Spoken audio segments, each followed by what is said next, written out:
Kepada seluruh masyarakat Kota Pekalongan dan sekitarnya, jangan ragu untuk mendaftarkan putra-putrinya ke SMP Islam Pekalongan. Insya Allah kami siap mendidik menjadi insan yang lebih baik, yang berakhlakul karimah dan berprestasi.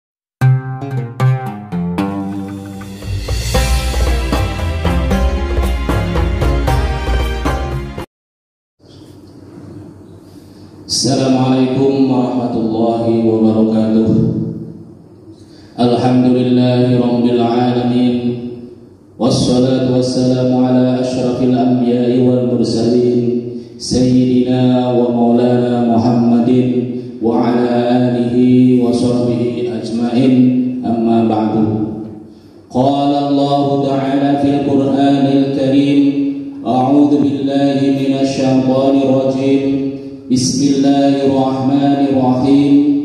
Wasari'u ila maghfiratin min rabbikum wa jannatin 'arduha as-samawati wal ardu u'iddat lil muttaqin. Para pemirsa, para pendengar Mutiara Ramadan yang saya hormati, pertama-tama marilah kita panjatkan puja dan puji syukur kehadirat Allah Subhanahu wa taala yang telah memberikan rahmat, taufik, hidayah dan nikmatnya kepada kita semua, terutama nikmat iman wal Islam. Yang kedua, salawat dan salam kita haturkan kehadirat junjungan Nabi besar Muhammad sallallahu alaihi wasallam beserta keluarga dan para sahabat serta umatnya ila yaumil qiyamah. Para pemirsa, para hadirin, para pendengar yang berbahagia, pada pertemuan kali ini kita akan membahas mengenai Syahrul Ramadan, Syahrul Taubah. Para pemirsa, para pendengar rahimakumullah, Syahrul Ramadan, bulan Ramadan, selain dikenal dengan Syahrul Siyam, Syahrul Qiyam, Syahrul Sabar, Syahrul Quran, Syahrul Jihad, Ramadan juga dikenal dengan Syahrul Taubah. Ramadan adalah bulan taubat. Sebab Ramadan memang momentum yang sangat tepat untuk bertaubat. Sebaik-baik taubat adalah taubat yang disegerakan, tanpa menunggu dan menunda-nunda. Maka terkumpullah dua keutamaan jika kita mau bertobat saat ini.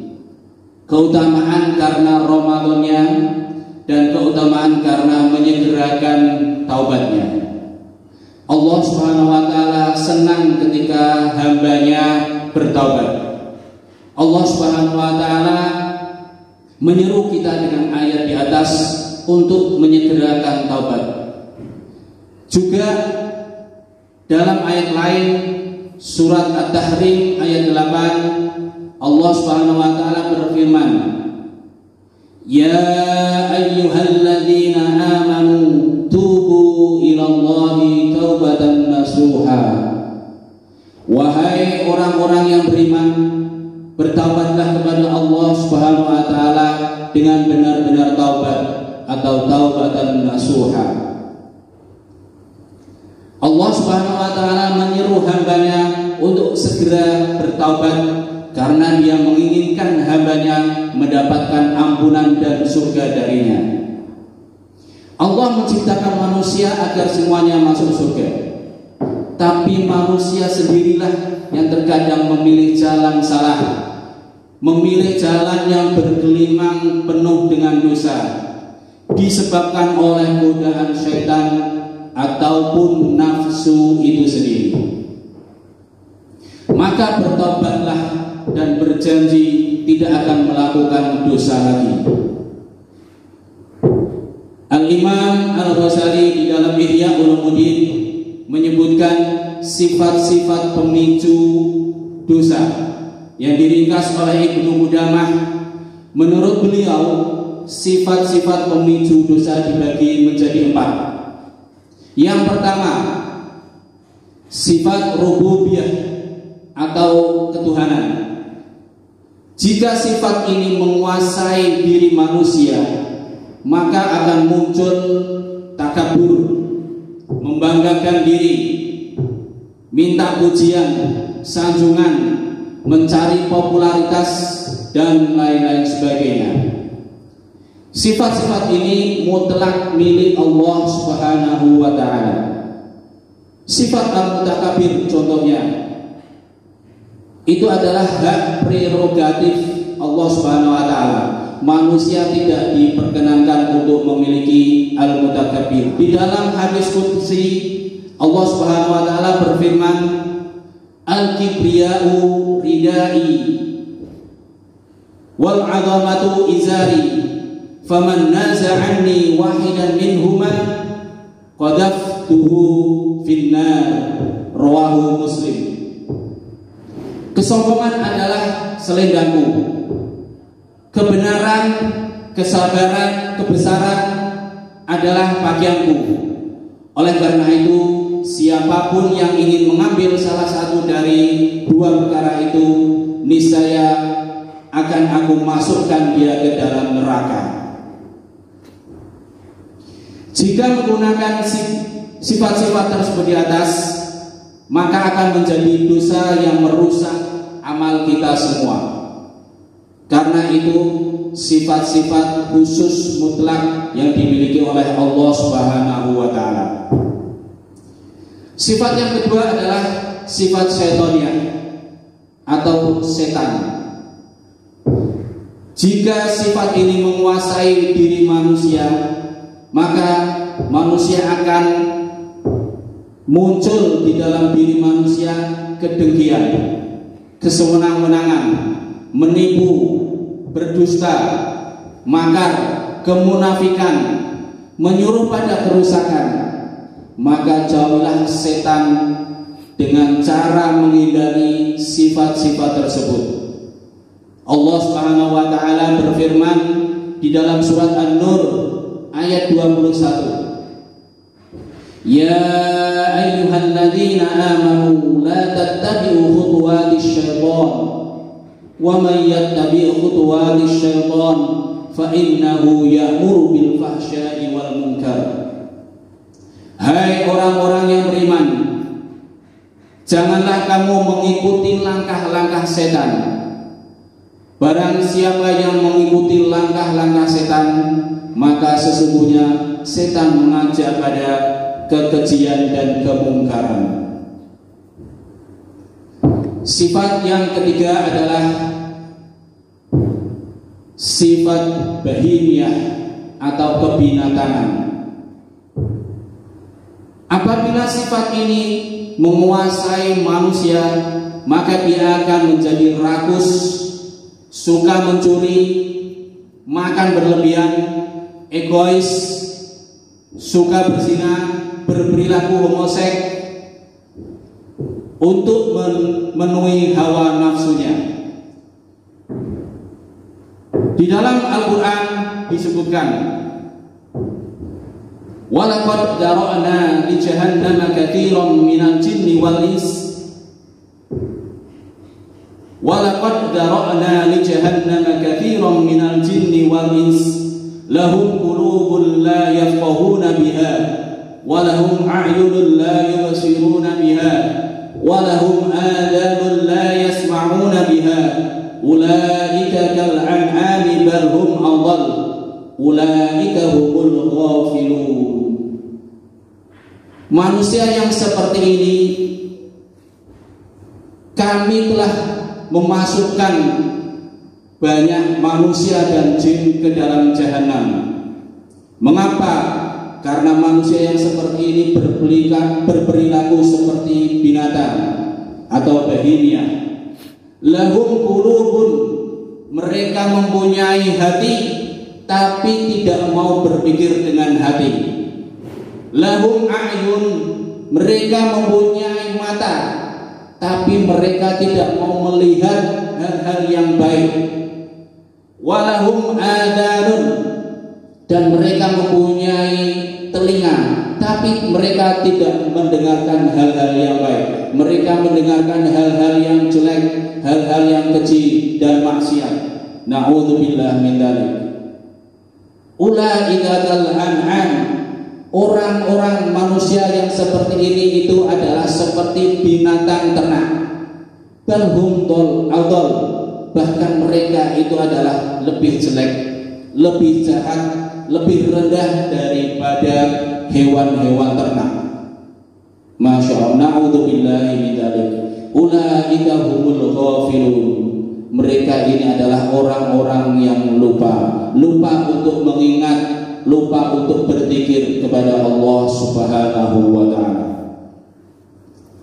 Sifat yang berikutnya adalah sifat kepuasan atau sabu'iyah, yaitu apabila sifat ini menguasai diri manusia, maka manusia sering bermusuhan, berkelahi, suka marah, suka menyerang, suka membunuh, memaki, bermusuhan dan lain sebagainya. Apapun dosa kita, dosa kecil apalagi dosa yang besar, maka bertaubatlah wahai saudara-saudaraku semuanya. Sengaja atau tidak sengaja bertaubatlah dan berjanji tidak akan mengulangi lagi. Lihatlah kisah seorang yang telah membunuh 99 orang atau 99 nyawa. Saat ia ingin bertaubat, ia menemui seorang ahli ibadah dan bertanya, apakah ada kesempatan untuk bertaubat? Tapi dijawab tidak ada. Lalu ia pun marah dan orang tersebut dibunuh yang ke-100 kalinya. Akhirnya dia membunuh 100 orang. Tapi niatnya untuk bertaubat dia sangat kuat. Akhirnya dia mencari orang yang alim. Setelah bertemu dengan orang alim, dia pun menanyakan, apakah bisa taubatnya diterima? Orang alim menyatakan bisa taubatnya diterima, tapi kamu harus berhijrah dari tempat ini ke tempat yang lebih aman, ke tempat yang lebih kondusif untuk beribadah, untuk melaksanakan taubatmu. Maka orang tersebut berniat untuk hijrah ke tempat yang lebih bagus untuk melaksanakan taubat dan ibadahnya. Tapi sayang, di tengah perjalanan orang tersebut meninggal, mati. Akhirnya malaikat bertanya-tanya, malaikat rahmat dan malaikat adab bertanya-tanya, ini masuk kelompok mana? Masuk kelompok surga atau neraka? Dua kelompok malaikat rahmat dan malaikat adab berebut. Akhirnya datang lagi malaikat lain yang menyelesaikan permasalahan itu. Malaikat tersebut bilang, hai, kita ukur saja dari tempat yang dulu untuk maksiat dan tempat yang akan digunakan untuk berhijrah, mana yang lebih dekat. Akhirnya diukur dan ternyata tempat yang mau dituju untuk berhijrah itu adalah tempat yang lebih dekat. Maka dia berhak dimiliki atau diurus oleh malaikat rahmat. Kisah yang kedua muncul atau contoh yang berikutnya, contoh tentang taubat yang sungguh-sungguh pada zaman Rasulullah SAW. Seorang wanita dari Juhanah, dia telah berzina dan dia hamil. Akhirnya wanita tersebut ingin sekali bertaubat. Dia pun mendatangi Rasulullah SAW untuk ditunaikan atau dilaksanakan rajam atau hudud. Rasulullah pun menjawab, apakah kamu masih hamil? Ya Rasulullah, kalau begitu kamu kembali dulu. Saya tidak mau merajam ketika masih hamil. Akhirnya wanita itu pulang dan sampai melahirkan bayinya. Setelah melahirkan bayinya, dia masih berniat sekali untuk bertaubat. Akhirnya berikan, dia mendatangi Rasulullah lagi. Ya Rasulullah, saya minta dirajam, ditegakkan hudud. Akhirnya Rasul pun merajam atau menghudud wanita tersebut dan wanita itu meninggal. Setelah wanita itu meninggal, Rasul pun mensolati jenazahnya. Sayyidina Umar bin Khattab bertanya atau minta penjelasan kepada Rasulullah. Ya Rasulullah, mengapa engkau mensolati wanita itu? Padahal wanita itu jelas-jelas telah berzina, berbuat maksiat pada Allah Subhanahu wa Ta'ala. Rasulullah SAW menjawab di dalam hadisnya, laqad tabat taubatan law qusimat baina sab'ina min ahli al-Madinah law wasi'atuhum wa hal wajadta taubatan afdala min an jadat bi nafsiha lillahi ta'ala. Sesungguhnya dia telah bertaubat ya Umar. Seandainya taubatnya itu dibagikan kepada 70 penduduk Madinah, taubat itu pasti mencukupinya. Apakah kamu menjumpai seorang yang lebih utama daripada seorang yang mengorbankan dirinya untuk Allah Subhanahu wa Ta'ala? Hadis riwayat Muslim. Lah itulah hadirin para pemirsa, para pendengar, contoh taubat yang betul-betul atau taubatan nasuhah yang dilaksanakan oleh beberapa orang. Lah, di bulan Ramadan inilah kesempatan kita untuk bertobat kepada Allah Subhanahu wa Ta'ala. Yang pernah melakukan dosa, contoh memutuskan silaturahmi, marah kepada temannya, melukai fisik atau batin orang lain, melakukan ghibah, sombong, atau pernah mengambil hak orang lain tanpa seizinnya, maka bertaubatlah semuanya, wahai muslimin wal muslimat, termasuk diri saya sendiri. Ya Tawwab tub alaina, ya Tawwab tub alaina, warhamna wandur ilaina, warhamna wandur ilaina. Marilah kita baca istighfar bareng-bareng. Astaghfirullahaladzim, astaghfirullahaladzim, astaghfirullahaladzim. Yang terpenting adalah kita berjanji tidak akan melakukan dosa atau kesalahan lagi. Setelah kita membaca istighfar, kita berniat di dalam hati kita sendiri-sendiri tidak akan melakukan dosa lagi. Akhirul kalam, saya kira itu untuk Mutiara Ramadan kali ini. Sebelum berpisah, ada kuis dari Mutiara Ramadan. Satu kuis nanti bisa dijawab, biasa di belangko atau kupon kuis Mutiara Ramadan. Kuisnya adalah takabur, membanggakan diri, mencari popularitas, muncul karena pemicu dosa, muncul karena sifat pemicu dosa. Lah, pertanyaannya adalah sifat pemicu dosa apakah itu? Sekali lagi saya ulangi, takabur, membanggakan diri, mencari popularitas, itu muncul karena pemicu sifat dosa. Pemicu apakah itu? Maksudnya sifat pemicu apakah itu? Saya kira itu untuk pertanyaan dari kuis. Mudah-mudahan bisa dijawab dengan benar.